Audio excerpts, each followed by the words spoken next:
प्रेम से बोलिए गुरु भगवान की जय। देवियों एवं सज्जनों, फिर मैं अगले भाग में आपके सामने उपस्थित हूँ उस परम ज्ञान के साथ। तो ईश्वर की महिमा सर्वोपरि है। मनुष्य जन्म लेता है तो उसकी बहुत आकांक्षा रहता है, बहुत इच्छाएं रहता है, बहुत कुछ प्राप्त कर ले। संसार में कोई भी ऐसा सुख नहीं है जिसको मनुष्य प्राप्त नहीं करना चाहता है, और कोई भी मनुष्य ऐसा नहीं है जो कोई सुख प्राप्त करके वह कहा हो जो हम तृप्त हो गए। ऐसा भी नहीं, अनंत वासनाएं में फंसा होगा मनुष्य, अवसर खोकर दर दर भटकता है, अपने करने पर अपने रोता है। ये सब अज्ञानतावश, मोहवश, सारे उपद्रव का जड़ मोह है। मोह सकल व्याधि कर मूला, इनसे उपजे पुनि बहुसूला। सारे प्रकार के उपद्रव, रोग, शोक, सब का जड़ मोह है। मोह से ही सब अपने लगते हैं, मोह के ही कारण पूरा संसार अपने दिखाई पड़ते हैं। इससे इसलिए कि जिसका स्वार्थ सिद्धि होने वाला रहता है उसी से उसको ज्यादा प्रेम होता है। संसार में इतने लोग भटक रहे हैं, मर रहे हैं, किसी को कोई चिंता नहीं है, लेकिन जिससे उसको मोह है वो यदि मर जाए तो वो भी कोशिश करता है तरफ तरफ कर जब मर ही जाए, इसलिए कि स्वार्थ की सिद्धि होना बंद हो चुका है। तो मोह के कारण स्वार्थ के लिए वो रोते हैं और दिखावा करना चाहते हैं कि हम मर जाएंगे, क्योंकि इसलिए मर जाएंगे कि जब व्यवस्था में दिक्कत होगा, अभाव होगा, तो अभाव उनको मारने पर मजबूर करता है, न कि वो मनुष्य मरने के लिए तैयार रहता है। तो ये सब माया का खेल है। इसको जब आगे बढ़िएगा उस परम गुरु के ज्ञान के साथ, तो एक एक रहस्य से पर्दा उठ जाएगा और सब कुछ समझ जाइएगा। प्रत्यक्ष जब होता है तो व्यक्ति प्रमाण नहीं मानता है, प्रमाण मांगने की कोई जगह ही नहीं बच जाता है। इसलिए प्रत्यक्ष समय आने पर होगा, जब इसमें आगे बढ़िएगा तब। तो एक गुरु की महिमा पर एक बात बता रहे हैं, गुरु की क्या महिमा है। एक विद्वान थे तो चले गए काशी। काशी में अच्छे जगह से शिक्षा दीक्षा ग्रहण कर लिए, संस्कृत का प्रकांड विद्वान आचार्य हुए। उसके बाद एक गुरु के पास गए शिक्षा के लिए, इसलिए कि सांसारिक गुरु तो जो होते हैं वो लोग तो जीने खाने की कला बताते हैं। तो वो जब सीख लिए तो ये परम गुरु की तलाश में भटक रहे थे, तो एक गुरु के पास गए। तो गुरु जी भागवत की कथा कहते थे, अकेला अपना कहते थे, कोई आया तो भी ठीक, नहीं आया तो भी ठीक। वो अपना मस्त में मस्ती करते थे उसको पढ़ के। तो ये जो थे विद्वान पता लगाए कि ये सबसे अच्छा सिखाने वाला भागवत यहाँ कौन है, क्योंकि इनके मन में लालसा होगा जब भागवत की कथा कहेंगे तो खूब पैसा कमा लेंगे। वहां से उसके पास हुआ, उस संत के पास जो भागवत की कथा करते थे, अकेला हो चाहे कोई आ गया, वो भगवान को सुनाते थे, किसी को सुनाते नहीं थे। कोई आ गया तो सुन लिया, नहीं तो सुनाते भगवान के थे, इसलिए अकेले भी करते थे। तो ये जब उनके यहाँ गए तो थोड़ा देर उनको देखे तो इनको उनका जो बोलने का शैली था, अब भाव बहुत अच्छा लगा। तो ये सोचे जे नहीं ठीक आदमी।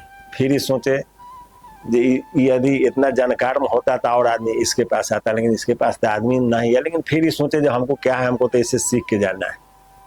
जब सीख के उनसे कुछ दिन रहे, उनका पूरी कला वो सीख लिए, भागवत पढ़ने का, समझने का और समझाने का।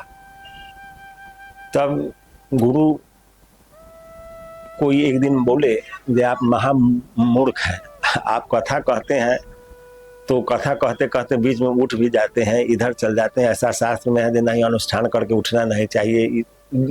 अनेक प्रकार के कर्म कांड उनको समझाए। तो गुरु जी कहे देखो, हम जैसे करते हैं भगवान के लिए कर रहे हैं, और हम जैसे कर रहे हैं वैसे ही कर रहे हैं सब दिन। तुम हमको इसमें हमारे नियम हस्तक्षेप मत करो। गुरु जी के डांट फाट के कहा कि तुम महामूर्ख है, तुम हमको क्या ज्ञान बताएगा, तुमसे ज्यादा हम जानते हैं, तुम उतना ही जानता तो तुम्हारे पास कोई नहीं आता है, अकेले तुम कथा कहते हो। तुम ताम कर दिया। गुरु जी बेचारे कुछ नहीं बोले। कहा देखना, हम जब कथा कहेंगे तो पूरा संसार हमको जानेगा। कहा मूर्ख है तुम। गुरु जी कुछ नहीं बोले, कहा ठीक है जाओ जाओ। चला आया तो जानकारी था ही, तो चले वहां से। तो सोचे जी अब भागवत की कथा कहेंगे। वहां से चले तो उनके पास एक भागवत की किताब और एक माला लेकर वो अपना चल दिया और ट्रेन में बैठ गए, और उसमें अपना राम राम जपते हुए आ रहे थे। तब तक उनका जो कुर्ता था उसका जो जेबी नीचे था, कोई जेबी काट लिया, सारा पैसा उनका मार दिया। और वो अपना राम राम करते जा रहे थे। तो एकादशी का दिन था। स्टेशन पर जब ट्रेन से उतरे तो सोचे कि कुछ फल खरीद लेते हैं। वो फल खरीदने आए। जब फल खरीदे तो जब जेब में हाथ डालते हैं तो जेब आर पार था, तो चिंता में पड़ गए। सोचे थे राम राम जप रहे हैं, फिर भी जेबी काट लिया। ऐसा समय आ गया।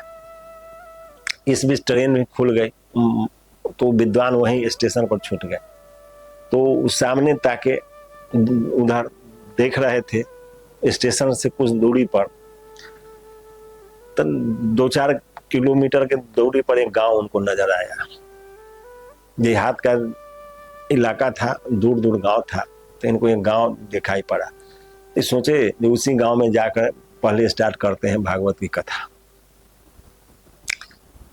तो वहां से स्टेशन से चले गांव में। गांव में गए तो पूरा गांव जाहिल जट था, महामूर्खों का समूह था। पहले के जमाना में शिक्षा के अभाव बहुत था, और बहुत ऐसे जगह होते थे जहां ज्यादातर लोग जाहिल ही होते थे। तो पंडित जी जब उस गांव में गए तो उस गांव के लोगों को उदंड चरित्र देखकर पंडित जी सोचे थे गांव तो सही नहीं लग रहा है। लेकिन फिर सोचे थे इस गांव का जो ब्राह्मण होगा वो तो कुछ समझदार होगा, उसके यहाँ जा रहे हैं। तो पंडित जी उस गांव के ब्राह्मण के पास गए। सोचे थे कुछ समझदार होगा। तो उसके ही जब पास में गए तो वो हम ब्राह्मण से बोले जो हम काशी से आ रहे हैं। तो वो ब्राह्मण, उस गांव के ब्राह्मण कहे तुम काशी नहीं दिल्ली से आएगा तो उससे हमको क्या मतलब है, तुम कहीं से आओ। तो वो इनको लगा दी तो और मूर्ख है। पंडित जी तो इसलिए बोले जब हम काशी से आए हैं तो थोड़ा प्रभाव पड़ेगा, लेकिन उन पर कोई प्रभाव नहीं पड़ा। वो उल्टा बात बोल दी है, तुम दिल्ली से भी आओ तो हमको जैसे क्या फर्क पड़ने वाला है। तो पंडित जी उसको बताएं, उस पंडित को, ये जो आचार्य थे उस पंडित जी से फिर बात आए जब हम भागवत की कथा भी कहते हैं। तो कहा भागवत तो हम आज तक सुने ही नहीं, नाम ये कौन कथा होता है, पहला बार इसका हम नाम सुन रहे हैं भागवत की कथा। तो सोचे थे भाई हम तो भागवत जान नहीं रहे। तो सोचे थे गांव के प्रधान है उसके यहाँ लेके चले जाते हैं उसके पास, और वो समझेगा क्या होता है भागवत की कथा। तो प्रधान के पास गए तो प्रधान के यहाँ जो 4-10 आदमी बैठे हुए थे पहले से, उसके यहाँ पंचायत चल रहा था। तो पंडित जी उस विद्वान के लेके जब गए प्रधान के पास, तो प्रधान पूछा कि पंडित जी आना कैसे हुआ आपका। तो पंडित जी कहे देखिए प्रधान जी, ये काशी से आए हैं, आई भागवत की कथा कहते हैं। तो कहा भागवत की कथा क्या होता है, बिगड़ गया। कहा भागवत का नाम हम सुने ही नहीं, तुम भागवत की कथा क्या करेगा। उस समय प्रधान जी के घर के कुछ बच्चे आ गए, छोटा छोटा बच्चा, उनके नाती पोता थे। और बच्चे लोग जीत पर अड़ गए कि नहीं हम तो भागवत की कथा देखेंगे देखेंगे देखेंगे। बच्चा लोगों को लगा जी कोई मदारी है, झोला में से निकालेगा जैसे मदारी आया तो कुछ जादू टोना का खेल दिखाया, बच्चा लोगों को यही बात समझ में आया। बच्चा लोग एकदम अब जीत पड़ गया, बच्चा लोग लोट लोट के रोने लगा, नहीं हम भागवत की कथा देखेंगे, भागवत की कथा देखेंगे। इसी बीच में अब प्रधान जी कहे नहीं भागवत की कथा दिखाओ, तो कहा कथा होता है दिखाया नहीं जाता है। अब इसी बीच में प्रधान कहे ठीक है तुम शुरू करो। अब पंडित जी उधर बैठ गए, सब लोग उधर बैठ गया, और विद्वान जो थे वो एक उसके दरवाजा पर एक चौकी था, उसमें बैठ के वो अपना भागवत की कथा उठा खोलने, अपना पूजा पाठ करके खोलने लगे, कथा कहने लगे।